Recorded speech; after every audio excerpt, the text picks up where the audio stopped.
Comment être authentique? C'est le sujet de la discussion que je viens d'avoir avec ma mère. Et je trouvais ça très intéressant de pouvoir en parler sur cette chaîne parce que je sais que vous êtes beaucoup à voir du contenu comme ça qui dit soit authentique pour réussir, soit authentique pour être avec la personne avec laquelle tu as envie d'être, enfin soit authentique tout court. Et c'est vrai que je trouve que c'est pas une question à laquelle il est si facile d'y répondre.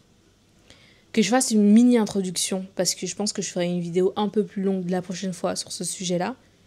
Mais cette question de l'authenticité, elle est à double tranchant, parce qu'en fait, qui sommes-nous pour dire que l'autre en face de nous n'est pas authentique? Il est peut-être pas authentique par rapport à l'image qu'on attendait de voir de lui. Il est peut-être pas authentique par rapport à ce qu'il nous a montré. Mais pour répondre rapidement à cette question de l'authenticité, je pense que l'authenticité, elle est propre à soi. Elle est propre à ce qu'on a envie de dire, à ce qu'on a envie de partager. Et l'authenticité, c'est se connaître soi, connaître ses qualités, connaître ses défauts, ses compétences, etc. Mais c'est aussi se poser la question, est-ce que les valeurs dans lesquelles on a été éduqué correspondent à la personne que nous sommes? Parce que je me posais cette question-là, est-ce qu'il ne faudrait pas finalement repartir d'une page plus ou moins blanche entre guillemets pour trouver notre réelle authenticité? Et c'est vraiment un questionnement que je me pose, car je pense qu'en tant qu'être humain, on fait du mieux qu'on peut chaque jour. Mais en vrai, à quel moment on peut dire réellement qu'on est authentique? Et si je peux apporter un peu mon point de vue par rapport à ça, je pense qu'on commence à être authentique quand vraiment on a de moins en moins peur du regard des autres, du regard de l'autre sur ce que nous faisons, sur l'image qu'on renvoie, et qu'on s'aime en fait dans toutes nos facettes, et qu'on arrive en fait à être honnête avec soi.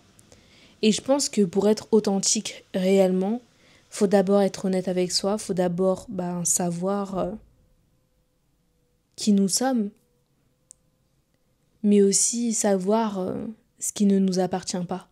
Et ça, j'en ai déjà parlé sur la vidéo en tant que femme noire, je portais un héritage et tout. Je pourrais te la mettre juste là ou là, je sais plus. Mais je me rends compte que pour être authentique, il faut apprendre à enlever ses facettes, ou plutôt ses couches qu'on s'est mises au fur et à mesure des années, des relations qu'on a pu avoir, etc.